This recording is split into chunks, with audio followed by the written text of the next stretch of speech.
pessoal, questão de número 46 do capítulo 9.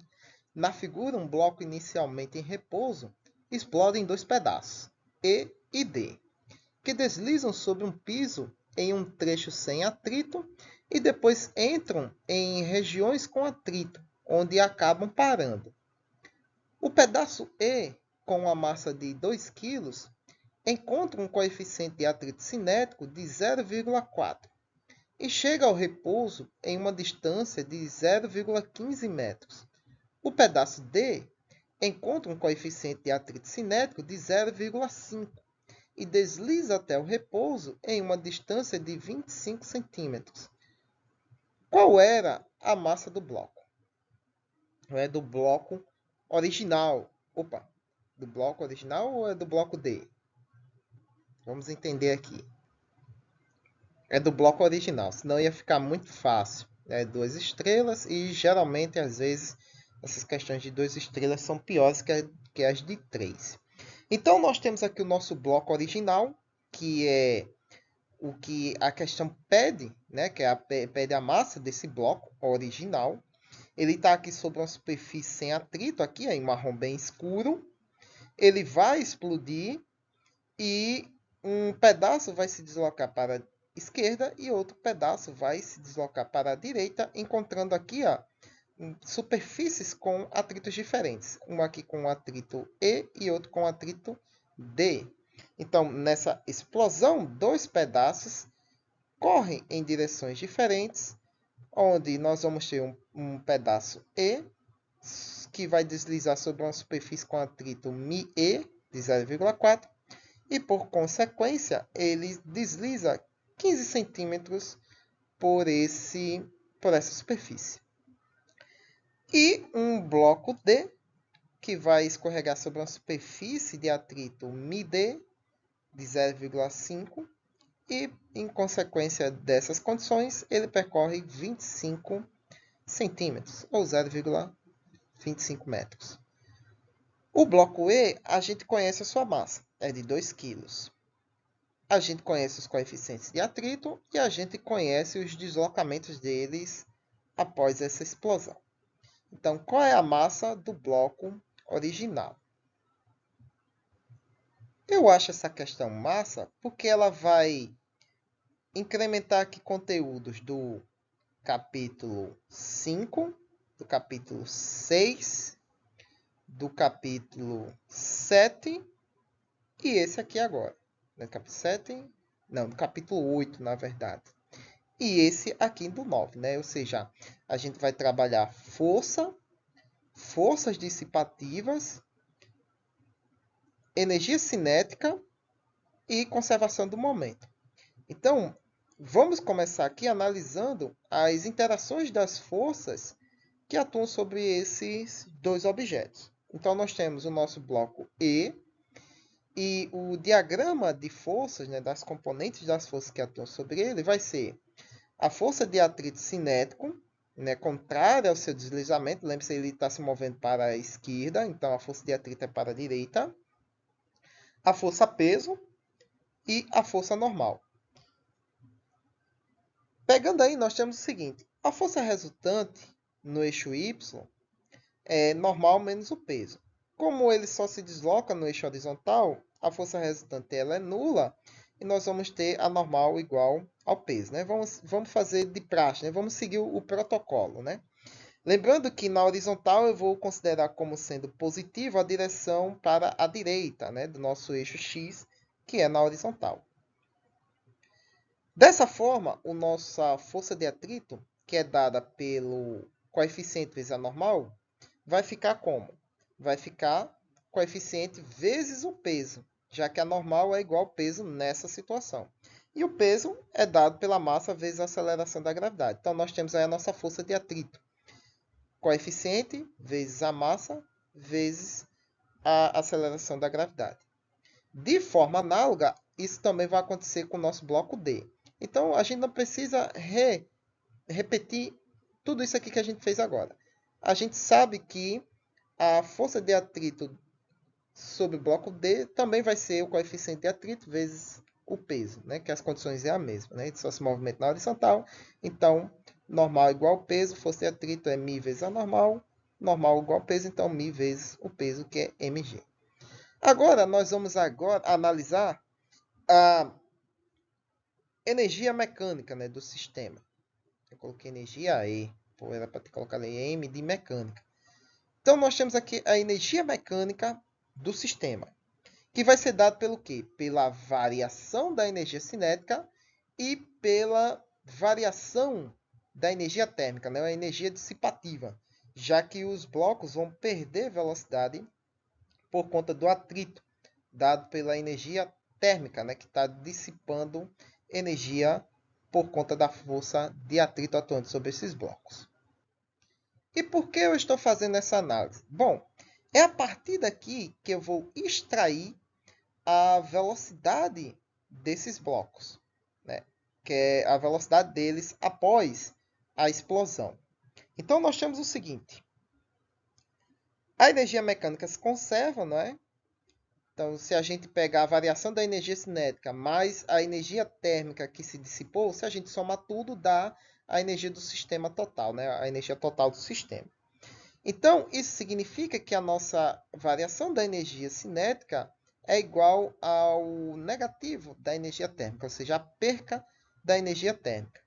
Então, essa variação da energia cinética se dá pela perca da energia térmica, ou a quantidade de energia térmica produzida ou perdida é igual à variação dessa energia cinética. Muito bem, então. Nós temos o seguinte. A variação da energia cinética, ela é a energia cinética inicial, final menos inicial. Ah, lembrei agora o que é esse E, né? Eu não coloquei energia mecânica, na verdade, E do bloco E, que eu estou vendo aqui pelo bloco E. E depois, de forma análoga, a gente faz para o bloco D. Do lado esquerdo, nós temos a energia térmica, que é o quê? Força de atrito vezes deslocamento, né? Que nada mais é do que uma energia potencial. Então, está aí a nossa energia térmica descrita. Dessa forma, a gente pode fazer o seguinte. A nossa energia cinética final é zero, porque o bloco vai parar, né? Ele não vai estacionar depois de percorrer uma certa distância. E essa distância é o quê? Está aqui, a distância percorrida. Então, energia cinética final é nula, que ele vai estar no repouso. Lembrando que a gente está analisando a conservação da energia mecânica enquanto o bloco se movimenta, né? A partir do momento em que ele atinge a superfície com atrito, até parar. Porque na superfície sem atrito, as forças não vão sendo dissipadas, né? Ele vai tendo o mesmo movimento, velocidade constante. Porque não há nenhuma força que altere o estado desse movimento. Lembre-se lá do princípio da primeira lei de Newton, né? Princípio da inércia. Então, nós vamos ter aqui que a energia térmica vai ser igual à energia cinética inicial. E nós temos aqui que a energia térmica é dada por quem? Força de atrito vezes o deslocamento. Mas quem é a nossa força de atrito? μkmg, né? Coeficiente de atrito cinético vezes o peso, que é massa vezes aceleração. Do outro lado, nós temos 1/2 de mv quadrado, v da velocidade inicial do nosso bloquinho. Né? A velocidade inicial, entenda a velocidade inicial aqui como a velocidade com que o bloco atinge a superfície com atrito. Dessa forma, nós podemos eliminar as massas, o quociente dela vai ser 1, e isolamos o nosso V. Então, a nossa velocidade do nosso bloco E, que nós estamos analisando o bloco E, vai ser expressa pela raiz de 2, que multiplica o coeficiente de atrito cinético entre o bloco E e o chão, a aceleração da gravidade e o deslocamento que ele percorreu durante esse piso, que foi de quanto? 0,15 metros. Se a gente fizer a mesma coisa para o bloco D, a gente vai chegar na mesma expressão. Só vai mudar os valores que a gente vai substituir. Então, você tem aqui a velocidade tanto do bloco E quanto do bloco D. E como essa velocidade é a velocidade imediatamente antes deles atingir a superfície com atrito, e essa velocidade ela é constante, porque lembre-se, após a explosão, eles percorrem uma superfície sem atrito, então não há forças dissipativas ou dissipação de energia. Então essa velocidade ela é constante. Então essa velocidade aí também é a velocidade desses blocos imediatamente após a explosão que fez eles se separarem em dois pedaços, já que sobre a superfície de atrito ou sem atrito, eles percorrem essa parte lisa com velocidade constante. Isso significa que eu posso, então, agora ter ferramentas para aplicar a lei de conservação do momento, que a gente sabe que ela se conserva, né? A gente sabe, a gente assume que ela se conserva aqui, e a quantidade de momento final vai ser igual à quantidade de momento inicial. A gente sabe que a quantidade de momento inicial vai ser nula, não é? Porque vai ser dada o quê? Pela massa do bloco como um todo, né? ME mais M1, que eles fizeram um bloco só, vezes a velocidade inicial desse bloco, que estava em repouso. Então, esse termo aqui vai ser zero. E do lado esquerdo, a gente tem a massa do bloco E vezes a sua velocidade. E aqui eu coloquei negativo, porque ele está no sentido negativo do eixo X, né? Então, eu coloquei negativo aqui para me ligar que esse vetor velocidade aqui, ele é no sentido contrário ao sentido positivo. Mais a quantidade de momento do bloco D, né? A sua massa vezes a sua velocidade. E aí, aqui a gente não vai descobrir qual é a massa total do objeto, né? Não vai dar para fazer isso aqui. Porém, vai dar para a gente descobrir qual é a massa do bloco D. Sabendo a massa do bloco D, a gente soma com a massa do bloco E e a gente tem a massa total do sistema. Então, vamos lá. Nós temos, então, que o momento do bloco D vai ser igual ao momento do bloco E, todos dois após a explosão. Isolando a nossa massa D, nós vamos ter que ela vai ser igual a razão entre a velocidade do bloco E sobre o bloco D multiplicado pela massa do bloco E, que a gente conhece. E quem é essas velocidades, né? Quem é VE e VD? Tá aqui, ó. Raiz de 2μgd. Então, substitui. Então, nós temos que a massa do bloco D vai ser igual à massa do bloco E sobre o quociente entre as duas velocidades. E aí eu coloquei os termos da expressão que nos dá o valor dessa velocidade. Eu poderia já ter resolvido aqui, né, para colocar só os valores, né, em vez de colocar esses termos todinho. Mas nós temos o seguinte, ó. Vamos simplificá-lo? Né? Nós temos aqui o quociente entre duas grandezas com raízes, então a gente pode fazer a raiz do quociente entre elas duas e elimina os termos que são iguais. Então nós temos 2 sobre 2, o quociente é 1, g sobre g, o quociente é 1. Então fica aqui raiz de μe dE sobre μd dd. E aí o que é que a gente faz? Substitui os valores.